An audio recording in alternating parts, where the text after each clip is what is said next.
RSS ಕಾರ್ಯಚಟುವಟಿಕೆ ನಿರ್ಬಂಧಿಸುವುದಕ್ಕೆ ಹೊಸ ಕಾಯ್ದೆಯನ್ನು ತರಲಾಗ್ತಾ ಇದೆ.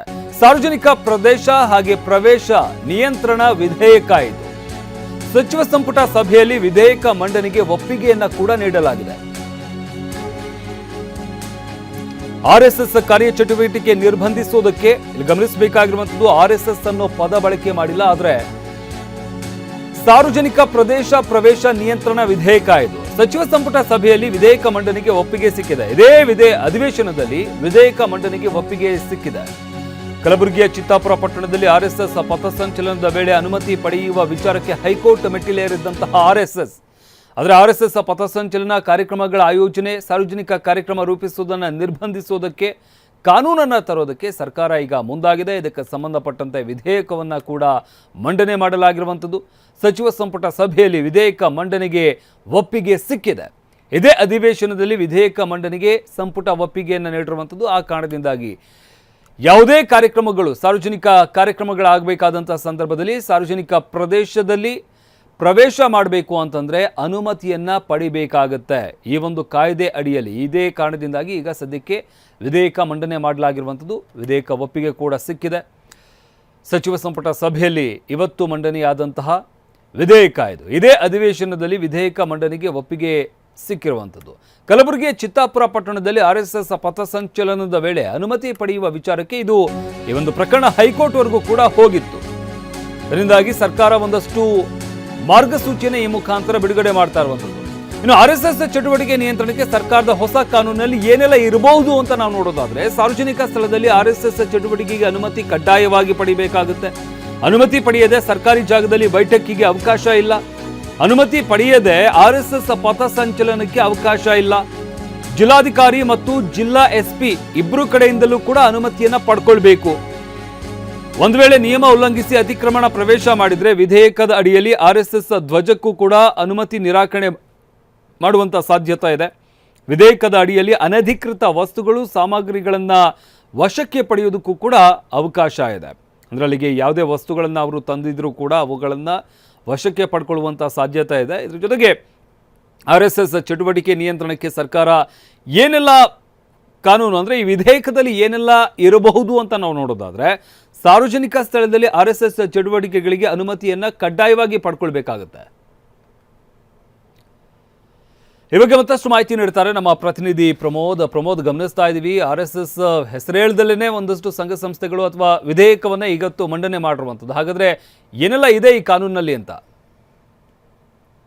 ಶಮಂತ್, ಇವತ್ತು ಸಂಪುಟಕ್ಕೆ ಈಗಾಗಲೇ ಸಂಪುಟ ವಿಧೇಯಕಕ್ಕೆ ಒಪ್ಪಿಗೆಯನ್ನ ನೀಡಿದೆ. ಇನ್ನು ಮಂಡನೆ ಈ ಬಾರಿಯ ಅಧಿವೇಶನದಲ್ಲಿ ಮಂಡನೆ ಮಾಡಲಾಗುತ್ತೆ.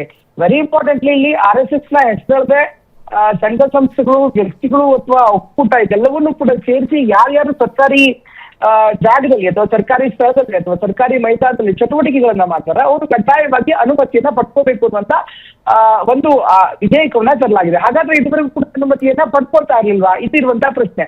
ಆದ್ರೆ ಸ್ಥಳೀಯವಾಗಿ ಯಾವ್ಯಾವ ಸರ್ಕಾರಿ ಕಾಲೇಜ್ ಇರ್ಬೋದು, ಸರ್ಕಾರಿ ಮೈದಾನ ಇರ್ಬೋದು, ಸರ್ಕಾರಿ ಅನುದಾನಿತ ಶಿಕ್ಷಣ ಸಂಸ್ಥೆಗಳ ಆವರಣಾತ್ಮಕ ಜಾಗ ಇರ್ಬೋದು, ಪಾರ್ಕ್ಗಳಿರ್ಬೋದು, ರಸ್ತೆಗಳಿರ್ಬೋದು, ಇಲ್ಲೆಲ್ಲವೂ ಕೂಡ ಯಾವ್ಯಾವಾಗ ಚಟುವಟಿಕೆಗಳು ಆಗ್ತಾ ಇತ್ತು, ಅದು RSS ಚಟುವಟಿಕೆ ಇರ್ಬೋದು ಅಥವಾ ಇನ್ನಿತರ ಚಟುವಟಿಕೆ ಇರ್ಬೋದು, ಪ್ರಮುಖವಾಗಿ ಈ ಒಂದು ವಿಧೇಯಕವನ್ನ ಎಷ್ಟೇ ಬೇರೆ ಸಂಸ್ಥೆಗಳಿಗೂ ಕೂಡ ಸೇರಿತು ಅಂತ ಹೇಳ್ತಾ ಇದ್ರು ಕೂಡ RSSಗೆ ಪರೋಕ್ಷವಾಗಿ ನಿರ್ಬಂಧ ಹಾಕೋದಕ್ಕೆ ಸಾಕಷ್ಟು ಕಸರತ್ತನ್ನ ಮಾಡಲಾಗಿದೆ ಅನ್ನುವಂಥದ್ದು ವಿಶ್ಲೇಷಣೆ. ಇದರ ಜೊತೆಗೆ ಈಗಾಗಲೇ ಇತರ ಸಂಸ್ಥೆಗಳೆಲ್ಲವೂ ಕೂಡ ಹಿಂದೆ ಕಾರ್ಯಕ್ರಮ ಮಾಡಿದಂತಹ ಸಂದರ್ಭದಲ್ಲಿ ಕೇವಲ ಸ್ಥಳೀಯ ಸಂಸ್ಥೆಗಳು, ಉದಾಹರಣೆಗೆ ಸರ್ಕಾರಿ ಶಾಲೆ ಅಂದ್ರೆ ಆ ಸರ್ಕಾರಿ ಶಾಲೆಯ ಹೆಡ್ ಮಾಸ್ಟರ್ ಇರ್ಬೋದು ಅಥವಾ ಸರ್ಕಾರಿ ಶಾಲೆಯ ಮುಖ್ಯಸ್ಥರು ಇರ್ಬೋದು, ಅಲ್ಲಿನ SDMs ಇರ್ಬೋದು, ಅವರಿಂದ ಅನುಮತಿಯನ್ನ ಪಡಿತಾ ಇದ್ರು.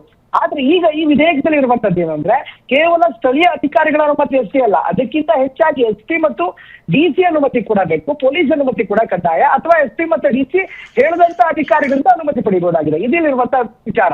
ಅಟ್ ದ ಸೇಮ್ ಟೈಮ್ ಇನ್ನು ಪಥಸಂಚಲನಂತ ಕಡೆಗೆ ಕೇವಲ ಸ್ಥಳೀಯ ಪೊಲೀಸರು ಅಂದ್ರೆ SI ಅಧಿಕಾರಿಗಳು ಅಥವಾ ಸಬ್ ಇನ್ಸ್ಪೆಕ್ಟರ್ ಲೆವೆಲ್ ಅಧಿಕಾರಿಗಳು, ಸ್ಥಳೀಯ ಠಾಣಾ ವ್ಯಾಪ್ತಿಯ ಅಧಿಕಾರಿಗಳಿಂದ ಅನುಮತಿಯನ್ನ ಪಡೆಯಲಾಗಿತ್ತು.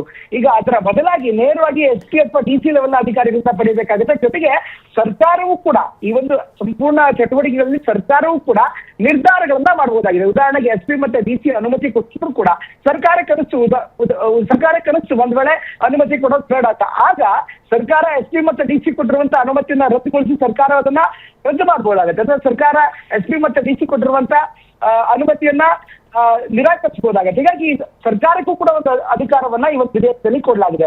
ಅಟ್ ದ ಸೇಮ್ ಟೈಮ್ ಕೆಲವೊಂದಿಷ್ಟು ಅನಧಿಕೃತ ವಸ್ತುಗಳು ಮತ್ತು ಸಾಮಾನುಗಳನ್ನು ಕೂಡ ವಶಕ್ಕೆ ಪಡೆಯಬಹುದು, ನಿಷೇಧಿಸಬಹುದು ಅಂತ ಹೇಳ್ತಾರೆ. ಹಾಗಾದ್ರೆ ಯಾವ ಅನಧಿಕೃತ ವಸ್ತು, ಯಾವ ಅನಧಿಕೃತ ಸರಸಾಮಗಳು ಇರುತ್ತೆ, ಇದೆಲ್ಲವೂ ಕೂಡ ಒಂದು ದೊಡ್ಡ ಪ್ರಶ್ನೆಗಳಾಗಿರುವಂತದ್ದು. ಯಾಕೆಂದ್ರೆ ಈಗಾಗಲೇ RSS ಚಟುವಟಿಕೆಗಳಲ್ಲಿ ನೋಡ್ತಾ ಇರ್ತೀವಿ, ಒಂದು ಧ್ವಜ ಪ್ರಣಾಮ ಇರುತ್ತೆ, ಧ್ವಜ ಇರುತ್ತೆ, ಅದ್ರ ಜೊತೆಗೆ ತ್ರಿಶೂಲಗಳಿರುತ್ತೆ, ಅಥವಾ ಧರ್ಮ ಚಿಹ್ನೆಗಳನ್ನ ಅಥವಾ ಧರ್ಮ ಚಿಹ್ನೆಗೆ ಬಳಸುವಂತ ಕೆಲವೊಂದು ಸೂಚಕಗಳು ಇರುತ್ತೆ. ಹೀಗಾಗಿ ಅದನ್ನು ಕೂಡ ನಿಷೇಧ ಮಾಡಲಾಗತ್ತೆ. ಇದೆಲ್ಲವೂ ಕೂಡ ಪ್ರಶ್ನೆ ಇದೆ.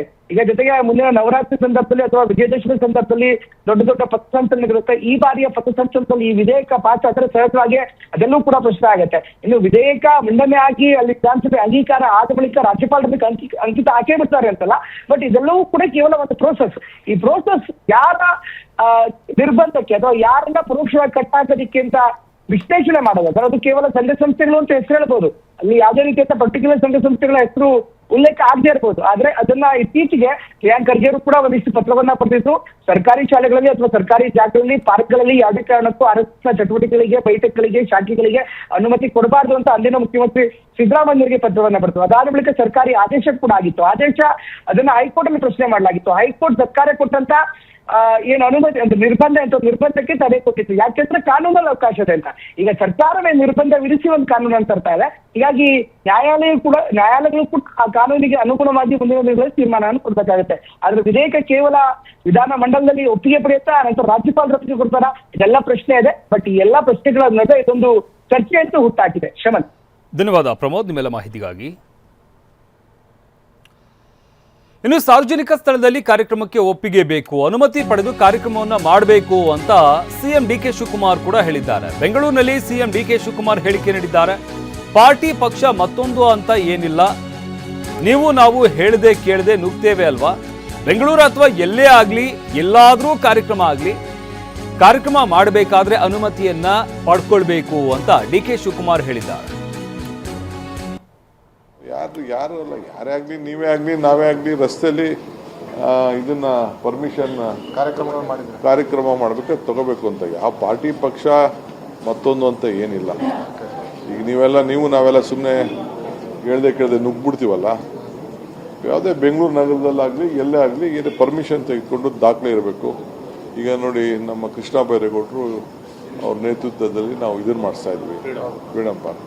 ಅವರು ಪರ್ಮಿಷನ್ ತೊಗೊಂಡು ಪೊಲೀಸಿಗೆ ಬರೋದು, ಏನು ಎಷ್ಟು ಜನ ಬೇಕು, SC ಬಂದು ಬೇಕು. ಅರ್ಜಿ ಹಾಕಿದ ತಕ್ಷಣ ದಿನಕ್ಕೂ 1,000 ಜನ, 10,000 ಜನ ರಿಜಿಸ್ಟರ್ ಆಗ್ತಾಯಿದ್ರು. ಅದಕ್ಕೆಲ್ಲ ಒಂದು ಲೆಕ್ಕಾಚಾರ ಇರಬೇಕಲ್ಲ. ಅದಕ್ಕೆ ನಾವೆಲ್ಲರೂ ಲೆಕ್ಕ ಇಟ್ಕೊಳ್ಳಿ ಅಂತ ಹೇಳ್ತಾ ಇದ್ದೀವಿ ಹೊರತು ಬೇರೆ ಏನೇನಿಲ್ಲ.